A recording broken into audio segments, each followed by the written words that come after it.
Hi, this is Bob from Bob Johnson's Computer Stuff. And if you're looking for an online Toughbook community that gives tips, tricks, and support, hit the subscribe and that bell button for notifications of all our newest upcoming videos.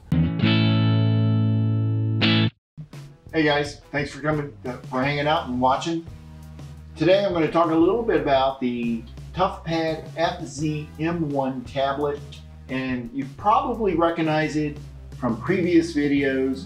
I did a walkthrough where we went more in depth into the specs and to what this unit actually has on it.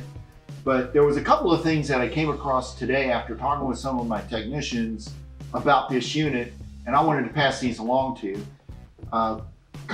Just a couple of issues. The thing about the FZ-M1, there isn't many issues that we've run into on this tablet. This is a well-made, sturdy tablet. It's fully rugged, and when they say fully rugged, it's fully rugged. But they did mention the doors. Some of the things about the FZ-M1 is the doors, and one of the biggest complaints was they don't always close properly after being used for a while. Not necessarily the USB door like you see right here, but mostly this power port cover. So right here is the power port cover where you would open it up and you would plug your AC adapter in. Well, what happens is this gets pushed back, and then after several hours of being open like this, it doesn't want to close and stay closed. So basically you have to hold it down until it wants to snap into place and stay there. So that's been an issue on the FZ-M1. And on this particular unit, what they said they noticed is on this swiping card reader that you would use for credit card swiping, this cover plate here will break and you need to replace it. That's a common issue, and also the issue of broken bracket around the barcode reader that would be right here.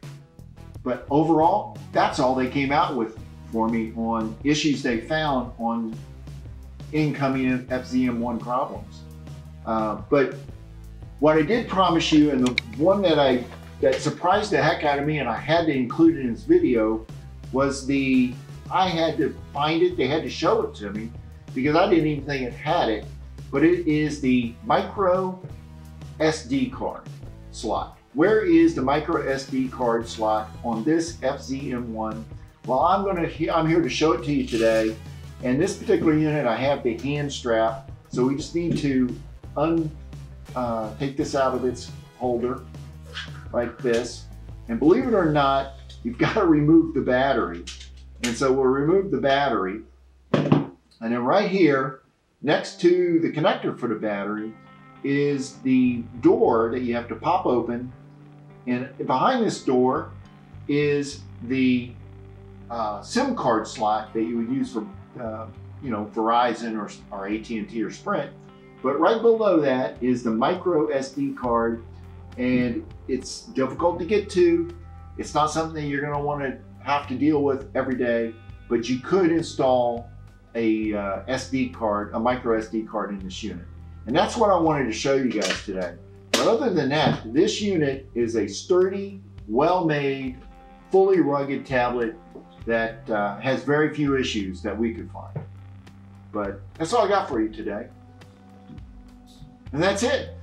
Thanks for watching. If you have any questions or comments, or you want to tell me about your FZ-M1, leave comments below. And I'll see you next week.